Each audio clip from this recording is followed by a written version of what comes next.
नमस्कार विद्यार्थी मित्रांनो, आज आपण गोपाळ गणेश आगरकर आणि लोकमान्य टिळक हे दोन संपन्न समाजसुधारक बघणार आहोत। चला लेक्चरला सुरुवात करूया। पहिले आपण गोपाळ गणेश आगरकर त्यांच्याबद्दल जाणून घेऊया। गोपाळ गणेश आगरकर यांचा जन्म 14 जुलै 1856 टेंभू कराड सातारा ह्या ठिकाणी झाला। तसंच त्यांचं प्राथमिक शिक्षण कराड सातारा ह्या ठिकाणी, बघा ज्या ठिकाणी त्यांचा जन्म झालेला आहे कराड सातारा त्याच ठिकाणी त्यांचं काय झालेलं प्राथमिक शिक्षण लक्षात ठेवण्यासाठी तुम्हाला सोपं जाईल।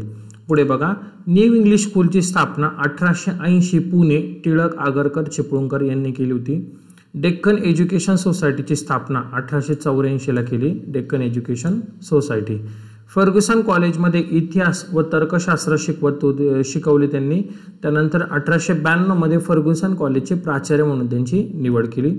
आगरकरांचे खूप महत्त्वाचे पुस्तक किंवा साहित्य आपण त्याला म्हणू शकतो, डोंगरीच्या तुरुंगातील 101 दिवस, विकार विलसित, गुलामगिरीचे शस्त्र, वाक्य मीमांसा आणि वाक्याचे पृथक्करण। त्यामधलं IMP डोंगरीच्या तुरुंगातील 101 दिवस हे पुस्तक IMP करा, कारण विचारले गेलेले आहे पेपरला। ओके, चलो नेक्स्ट। केसरीचे पहिले संपादक गोपाळ गणेश आगरकर 1881 मध्ये पहिले संपादक झाले केसरीचे। आणि टिळकांनी टिळक जे होते लोकमान्य टिळक हे मराठा वृत्तपत्राचे काय होते तर संपादक होते। 1887 मध्ये टिळकांशी मतभेद होऊन केसरीच्या संपादक पदाचा त्यांनी राजीनामा दिला आणि 1887 सुधारक साप्ताहिकाची मराठी व इंग्रजी अशी आवृत्ती सुरू केली।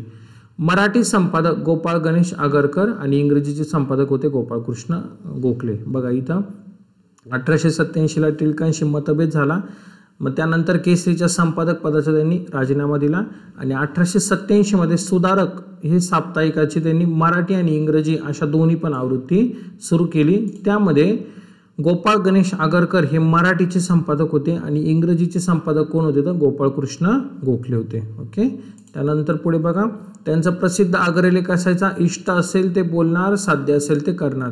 IMP करून ठेवा, पेपरला विचारता। स्त्रियांनी जॅकेटे घातलीच पाहिजे, सामाजिक सुधारणेशिवाय राजकीय चळवळ निरुपयोगी आहे आणि प्रभावी व्यक्तिमत्व जॉन स्टुअर्ट मिल व हर्बर्ट स्पेन्सर यांचा त्यांच्यावर प्रभाव होता। बघा कोणाचा तर जॉन स्टुअर्ट मिल व हर्बर्ट स्पेन्सर यांचा काय होता तर प्रभाव होता। चलो पुढे बघा, पुण्यामध्ये जिवंतपणे स्वतःची प्रेत यात्रा पाहणारे एकमेव समाजसुधारक कोण आहे तर गोपाळ गणेश आगरकर। त्यांचं निधन विचारल्यास 1895 पुणे दम्याच्या विकाराने त्यांचं काय झालं होतं तर निधन झालं होतं 1895 ला पुणे या ठिकाणी। ओके, चलो पुढे आता आपल्याला लोकमान्य टिळक बघायचे। त्या अगोदर ज्या विद्यार्थी पोलीस भरती करताय त्यांना जर PYQ ची बॅच करायची असेल तर त्यांनी करा, PYQ बॅचने खूप फायदा होतो। पूर्ण 36 जिल्ह्यांच्या प्रश्नपत्रिका आपण कव्हर करणार आहे। त्यामध्ये पोलीस शिपाई, पोलीस चालक, SRPF या सर्व घटकांचा आपण यामध्ये समावेश आहे। प्रत्येक प्रश्नाचं विश्लेषण घेणार आहे। PYQ ला खूप महत्त्व आहे। पोलीस भरतीचा तेच प्रश्न रिपीट होता, मग तुम्ही जर व्यवस्थित जर केलं तर तुम्हाला याचा खूप फायदा होणार आहे। फक्त 99 रुपयाला आहे, बघा 999 रुपये तिची किंमत आहे, परंतु ती ऑफरमध्ये 99 रुपयामध्ये तुम्हाला आता मिळते। जर काही डाऊट असेल, ॲपची लिंक हवी असेल तर बघा इथं नंबर आहे माझा 8329603029, या नंबरवर तुम्ही मला कॉल किंवा मेसेज करू शकता। ओके, चलो पुढे आता लोकमान्य टिळक। लोकमान्य टिळकांचा कालावधी 1856 ते 1920। ओके, म्हणजे 1856 ला जन्म झाला आणि 1920 ला त्यांचं निधन झालेलं आहे, लक्षात असू द्या। आता जन्म बघा 23 जुलै 1856 चिखली रत्नागिरी या ठिकाणी त्यांचा काय झाला तर जन्म झाला। आईचं नाव होतं पार्वतीबाई, आईचं नाव काय होतं तर पार्वतीबाई होतं। 1871 मध्ये तापीबाई यांच्यासोबत त्यांचा विवाह झाला। न्यू इंग्लिश स्कूलची स्थापना केली त्यांनी 1 जानेवारी 1880 ला। केसरी व मराठा वृत्तपत्र सुरू केले 1881 ला। बघा केसरी आणि मराठा हे दोन वृत्तपत्र सुरू केले होते 1881 ला। आणि डेक्कन एज्युकेशन सोसायटीची स्थापना केली 1884 रोजी। डेक्कन एज्युकेशन सोसायटीची स्थापना केली होती कोणी तर लोकमान्य टिळक यांनी। पुढे बघा, फर्ग्युसन कॉलेजची स्थापना 1885 टिळक व आगरकर। फर्ग्युसन कॉलेजची स्थापना केव्हा तर 1885 ला केली टिळक आणि आगरकर यांनी मिळून। त्यानंतर फर्ग्युसन कॉलेजमध्ये गणित हा विषय शिकवत लोकमान्य टिळक। फर्ग्युसन कॉलेजमध्ये कोणता विषय शिकवत तर गणित। गणेश उत्सवाला सुरुवात, हे दोन्ही प्रश्न महत्त्वाचे.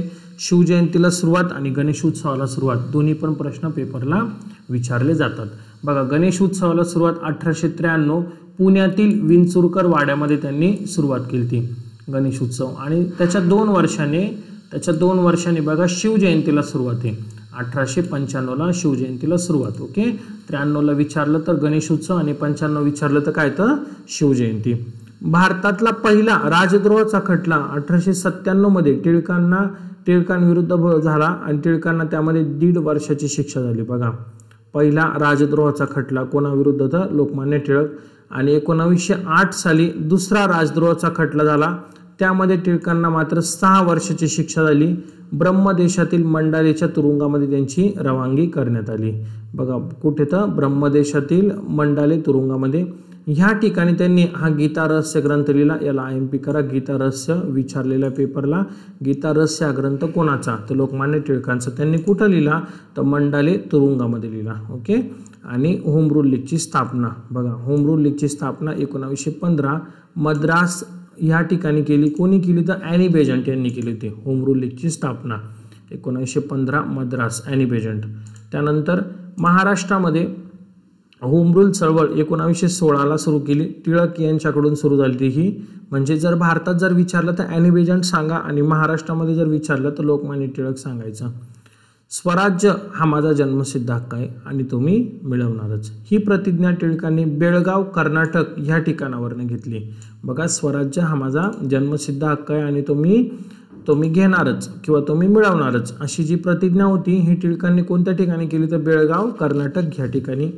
1917 मध्ये ॲनी बेजंट ह्या काँग्रेसच्या पहिल्या महिला अध्यक्ष झाल्या. बघा, 1917ला ॲनी बेजंट ह्या पहिल्या अध्यक्ष झाल्या, पहिल्या महिला अध्यक्ष, लक्षात असू द्या. आणि पहिल्या भारतीय महिला अध्यक्ष असा जर प्रश्न विचारला गेला तर सरोजिनी नायडू सांगायचं.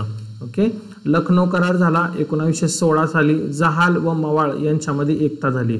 बघा, जहाल आणि मवाळ गटामध्ये फूट कधी पडली होती? 1907 सुरत अधिवेशनामध्ये. आणि लखनौ करारामध्ये त्यांच्या बघा जहाल आणि मवाळ यांच्यामध्ये परत एकदा एकता झाली 1916 साली लखनौ या ठिकाणी. प्रतियोगी सहकारिता 1919 साली टिळकांनी स्थापन केली. काय तर प्रतियोगी सहकारिता, बघा टिळकांनी स्थापन केलेली आहे 1919 साली. व्हॅलेंटाईन चिरोल यांनी टिळकांना भारतीय असंतोषाचे जनक असे म्हटले आहे. बघा, व्हॅलेंटाईन चिरोल यांनी काय म्हटले? लोकमान्य टिळकांना तर भारतीय असंतोषाचे जनक. मग आपल्याला पेपरला प्रश्न आलेला आहे की भारतीय असंतोषाचे जनक म्हणून कोणाला म्हटले जाते? तर लोकमान्य टिळक. आणि टिळकांचं प्रसिद्ध विनोदी वाक्य 4 आण्यांची भांग घेतली की हव्या तेवढ्या कल्पना सुचतात. ओके. चलो, नवीन असाल तर चॅनलला लाईक आणि सबस्क्राईब नक्की करा. आजच्या लेक्चरला आपण गोपाळ गणेश आगरकर आणि लोकमान्य टिळक त्यांच्या संदर्भात ज्या ज्या गोष्टी आहे पेपरला येऊ शकतात किंवा पेपरला विचारले गेलेले आहेत त्या सर्व संपूर्ण आपण कव्हर केलं आहे. तुम्ही चॅनलला लाईक सबस्क्राईब केलं तर तुम्हाला फायदा काय होणार आहे? तर नोटिफिकेशन येत जाईल. आपण डेली वर्क चालू ठेवणार आहे असं. ओके. चलो, आजचं लेक्चर आपण इथंच थांबवतोय. लवकरच आपण पुढील लेक्चरला भेटूया. धन्यवाद.